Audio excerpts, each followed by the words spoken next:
Welcome, race fans, to Pump the Brakes, the one, the only, the Cadillac of Formula One podcasts. I am your host, the Pit Lane Patriot. This is our 26th episode, which means this podcast has been every Wednesday, no matter what, for the last 6 months straight, people. Thank you for joining me. Thank you for being here. We've got a great show. We're going to talk about everything that happened at the Hungarian Grand Prix. Let's get right into it. So the Hungarian Grand Prix. So Hungary was supposed to be like this race that sent Formula One into the summer break with some answers. But instead, it actually kind of gave us better questions. It gave us Lando Norris back at the top step. It gave us McLaren's first Grand Prix win. It gave us Max Verstappen quietly putting another big result on the board. It gave us Kimi Antonelli doing exactly what championship leaders do. Not winning, not panicking, not forcing it, just taking the podium and walking into summer break with control. It gave us Ferrari looking dangerous, not perfect, but dangerous. It gave us Lewis Hamilton losing a podium through a penalty, but still leaving as Kimi's biggest title threat. And it gave us George Russell fighting back again after getting kicked again. And it gave us George Russell fighting back again after getting kicked again. That was the Hungarian Grand Prix. Wasn't the loudest race of the season. Honestly, it wasn't the craziest. Wasn't the most dramatic in terms of spectacle. But as a championship checkpoint, it's huge. 5 red lights in Budapest, and the Hungarian Grand Prix is underway. Off the line we go. Poor start for George Russell. He's fading back. Out front, McLaren versus McLaren.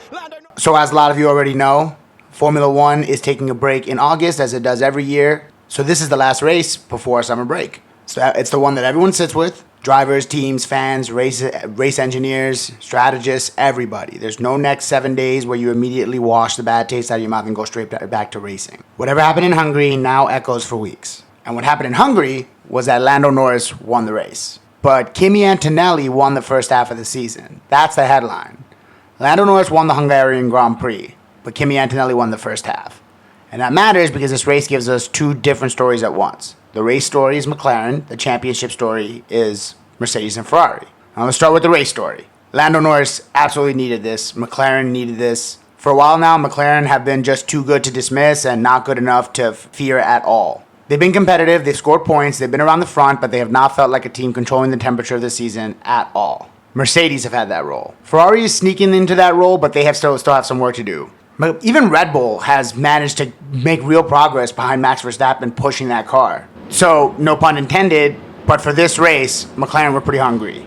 Right off the bat, Norris put the car on pole by basically nothing. I mean, he was only 12 thousandths over Lewis Hamilton. Thousandths. That's the kind of margin that tells you just how tight this field at the top is, especially around a place like the Hungaroring, where the lap is short, technical, and mistakes are expensive. And then even after doing the hard part on Saturday, Norris did not get an easy Sunday. He starts on pole, yeah, but he gets away clean. But Oscar Piastri gets the run, makes the move at turn 2, and suddenly the McLaren race is not Lando leading from the front, it's Lando chasing his teammate Oscar Piastri.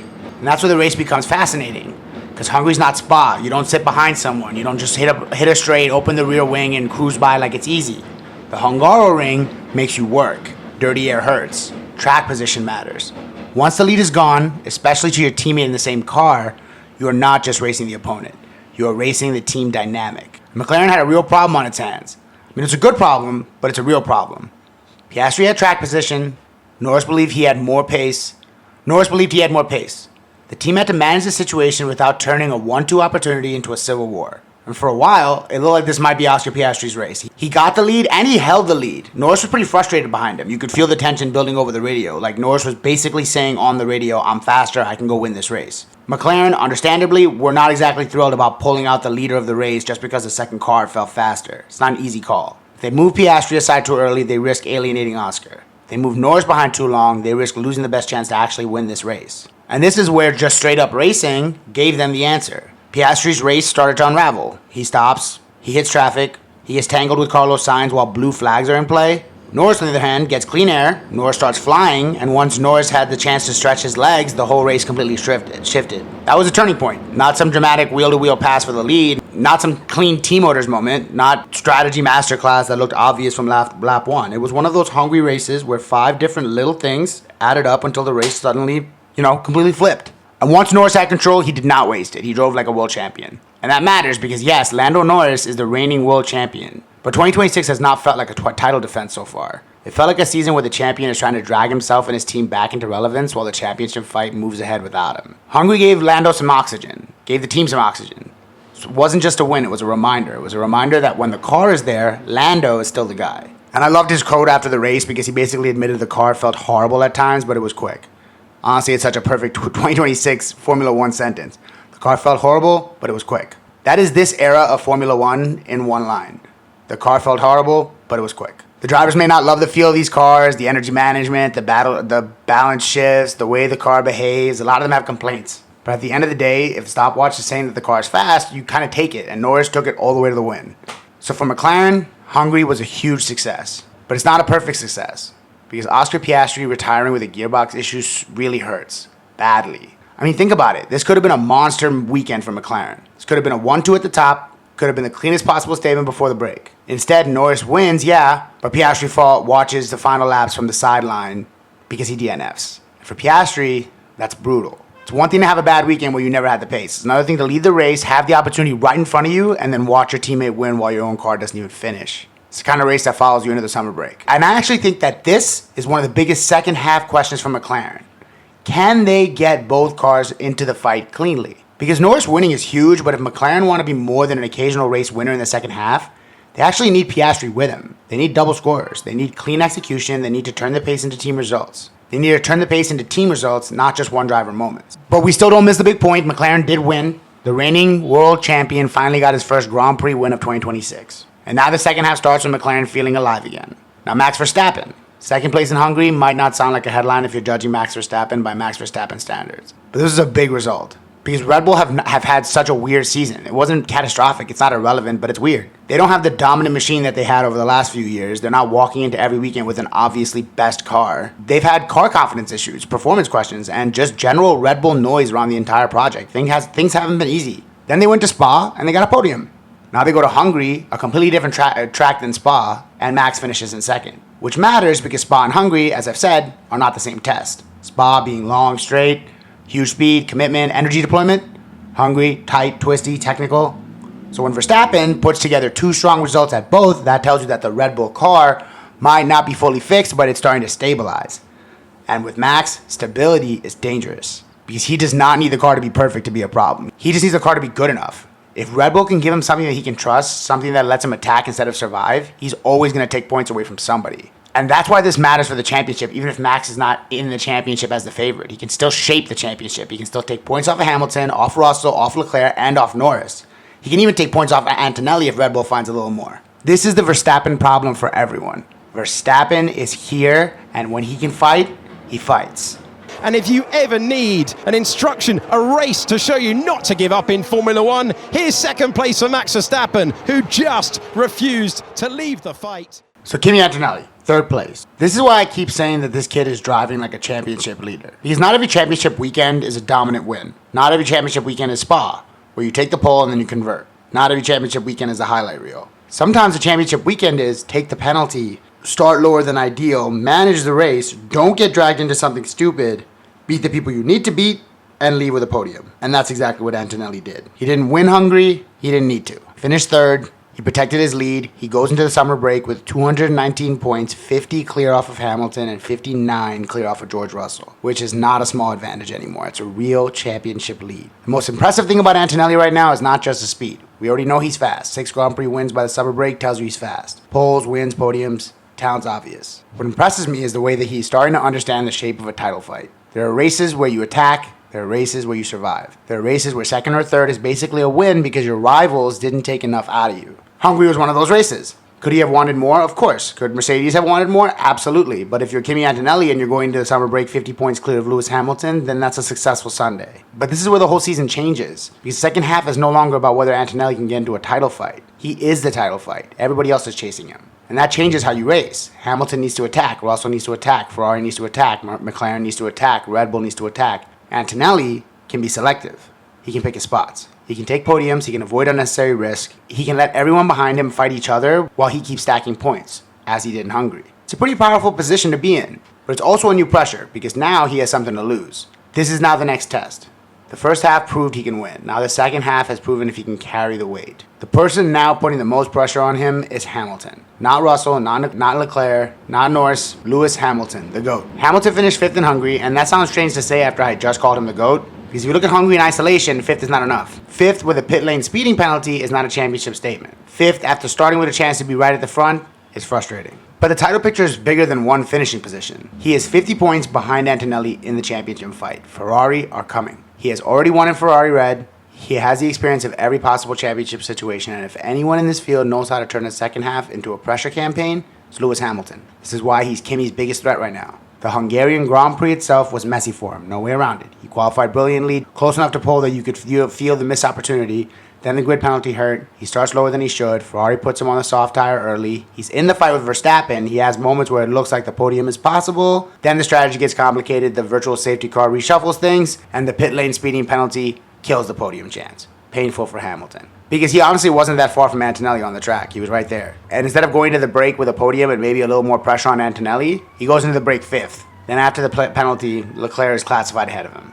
That matters too, not just for points, but for, Ferrari dynamic. Hamilton is still a lead Ferrari in the championship, but Leclerc is not fading. Leclerc has been very strong lately. Silverstone wins, Spa podium, P4 Hungary. He's alive. And Ferrari as a team are absolutely looking like they can be strong in the second half. That is one of my biggest takeaways.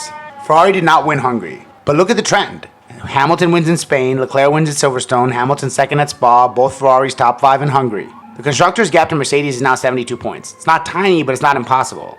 Not with half a season left. Not with Ferrari continuing to put both cars in the top 5. Not if Mercedes have more reliability issues, penalties, starting problems, and weekends where Russell gets kicked around by the racing gods. Ferrari can dream again. And I know, Ferrari fans, dreaming can be dangerous. The Tifosi have been through a lot. Ferrari hope comes with emotional side effects. But this time, there's actual evidence. The car is competitive, Hamilton is settled, Leclerc has momentum, both drivers are scoring, and the second half of the season has tracks where Ferrari can absolutely be a factor. That's why I think Ferrari are a team to watch after the break. Mercedes are still leading, Kimi's still leading, but Ferrari feel like the team with the heat. And Hamilton, because of his experience and his position in the standings, is the obvious title challenger. And now for my man George Russell. I still believe in George Russell. I know this is getting harder. I know the gap is getting uglier. It's getting harder every week to keep saying this. And I know Hungary was supposed to be a response, and instead the race starts and anti-stall drops him from 6th to 21st. Brutal. Once again. And this is why George Russell's first half overall is so painful, because it's not that he suddenly forgot how to drive. It's not that he's been exposed to some fake contender. It's not that his pace has vanished. It's that every time he starts building something, something hits him. Canada battery failed him. Spa, lap 1 contact with Hamilton, 0 points. Hungary, anti-stall at the stop, dropped him all the way to the back. At some point, you stop calling it a bad weekend and start calling it a haunted stretch. And yet, he still came back into 7th. From 21st up to 7th. And that matters. Doesn't matter enough, obviously. 6 points doesn't fix a championship. 7th place does not scare Antonelli. Does not erase the damage from Spa. Doesn't make the summer break feel comfortable, but it tells me Russell is still fighting. Because the easy thing after the start is to just disappear. Drop to 21st at the Hungaroring and the race could be over right there. You're like, no way. The track does not hand you overtakes. It does not give you big passing zones. It's kind of like Monaco in that way. And Russell still dragged the car from 21st all the way back to 7th. It's not the comeback we wanted, but it's evidence of resilience, and that's why I still believe in George Russell. Do not believe because of the math looks easy. It doesn't. It gets harder. I believe because the speed is still there and the fight is still there. And if the bad luck can stop, if Mercedes give him a clean weekend, he gets qualifying right, start, race, and finish without some nonsense hitting him in the face, George Russell can still win races in the second half. Yes, George Russell can still win this fight. Now let's talk about Charles Leclerc, because he deserves his own moment here. Leclerc finishing 4th might not sound like the biggest story, but it continues a very important run. This is a driver who needed momentum. For a while this season, the Ferrari story was very much Hamilton's side. And that makes sense, because Lewis Hamilton in Ferrari Red is always going to pull like a lot of headlines. Lewis wins in Spain, and suddenly the entire spotlight is on him. But Leclerc has answered. He won at Silverstone. He finished 2nd at Spa. He beat Hamilton on classification in Hungary. And now Ferrari is not just Hamilton plus Charles. They're Hamilton and Charles. And that's what Ferrari needed. Ferrari fans should feel very positive going into the second half. Because if this becomes a real constructors fight, both drivers matter. If this becomes a title pressure campaign against Antonelli, both drivers still matter. Leclerc can take points off Mercedes. Hamilton can take points off Mercedes. Ferrari can create strategic headache by having 2 cars at the front of that group. It can be a dangerous version of Ferrari. 2 threats, 2 drivers. Now, in the second half, Ferrari still need cleaner execution. Hamilton's penalty is exactly the kind of thing they cannot afford. Strategy still has to be sharp. They cannot leave points on the table, but the raw ingredients are absolutely there. And this is why I would not want to be Mercedes going into the break pretending this is over. It's not over. Kimi does have control, but Ferrari's coming, and Russell is absolutely still in this fight. As we get George Russell's anti-stall and then just a load of hope that you don't get clattered from those behind. Look how... Now, Isaac Hadjar, another strong result. 6th place in Hungary. 5th at Silverstone. 6th at Spa. It's not a fluke anymore. Isaac Hadjar has actually given Red Bull a lot of what they really needed in that second seat. Giving them points, stability, credibility. I mean, he's not beating Max Verstappen, but that's not the assignment. The assignment's not beat Max Verstappen. It's a ridiculous job description. The assignment is be close enough to matter. Score when the car can score. Help the team. Don't vanish. Don't turn the second Red Bull seat into this weekly crisis. That's exactly what Isaac Hadjar is doing. That might be one of the sneaky biggest stories of the first half. Because Red Bull's second seed has been a pressure cooker for years. It's swallowed drivers. It's created constant drama. It's left Max carrying way too much of the team's results. Hadjar is starting to change that tone. He's 8th in the Drivers' Championship. He's 68 points total. He's giving Red Bull something real. And if Red Bull can improve after the break, Hadjar becomes even more important. Because if Max is fighting for wins and Hadjar is still scoring in like 6th and 5th, and maybe the occasional podium, Red Bull can climb. That's the difference between a one-car team and a real team. Hungary was another step towards making Red Bull feel like a real two-car operation again. Now the midfield. Racing Bulls had another excellent weekend. Liam Lawson 8th, Arvid Lindblad 10th, double points again. The team had one of the best stories of the first half, not because they're suddenly a top team, but because they keep executing. And in the midfield, execution is everything. You're not going to have a car that can blast past everyone every weekend. You're not going to control races. You're not going to have the luxury of wasting opportunities. When a point is available, you have to take it. And when 2 points are available, you have to take them. When both cars can score, you have to get both cars home. Racing Bulls are doing that. Lawson's been solid, Lindblad's been building confidence, and with every points finished, that rookie season looks even more legitimate. Then there's Hülkenberg, 4 points in Audi. That matters because Bortoletta's been kind of carrying that Audi point story. He scored at Silverstone, scored at Spa, was giving them spark. But Hungary finally felt like Hülkenberg was, leader of this team. P9, 2 points, not glamorous, but it mattered. Audi are sort of in that lower midfield fight where every single point changes the feeling. They're trying to stay ahead of Williams, they're trying to keep Haas in their view, and they're trying to build some identity in year 1 of this new era. Hülkenberg scoring before the break definitely helps. Bortoletto just missed out in 11th, which probably stings, but Audi have seen a lot of performance from him, and they still got something from the weekend. Meanwhile, Alpine had Gasly in 12th, Colapinto in 15th. That's not the weekend they wanted, especially with Racing Bull scoring again and pulling ahead for 5th in the constructor standings. It's a big midfield shift. Racing Bulls are now 5th on 66, Alpine are 6th on 61. That 5-point gap matters because that's exactly the kind of fight where 5th place in the Constructors' Championship becomes a real prize. Money, pride, momentum, recruiting, internal belief, everything. And Racing Bulls are actually going to the break with that advantage. And at the back, well, maybe not the back anymore, Aston Martin showed some signs of life. Stroll was in 13th, Alonso 14th, again, no points. We're not throwing like a party, but for Aston Martin this season, signs of life matter because they brought a lot of upgrades. Alonso got into Q2 earlier in the weekend. Both cars finished ahead of some established competition. It's not where Aston Martin want to be, but it's better than the disaster zone where they were living. Williams and Haas had rougher days. Ocon 16th, Albon 17th, Sainz 18th, Behrman 19th after that penalty. It's the kind of result that makes a summer break long. Because when you're in the midfield and you don't score at Hungary, the teams around you do, you feel it. You don't just lose points, you lose position. You lose momentum. You lose the feeling that the season is going your way. This is why Hungary matters so much. Taking a step back from the race, what do we go into the break actually knowing? First, we know Kimi Antonelli's in control. Second, we know Lewis Hamilton is the biggest threat. Third, we know Ferrari is absolutely dangerous for the second half. Fourth, we know George Russell still has fight, but he needs a reset, and I still believe in him. Fifth, we know McLaren finally have a win, but they need to continue this momentum because they actually are showing signs of life. Sixth, Red Bull is stabilizing. Seventh, the midfield fight is ruthless. And eighth, last but not least, Team Cadillac. Well, for Cadillac, this wasn't the best weekend. They DNF'd twice.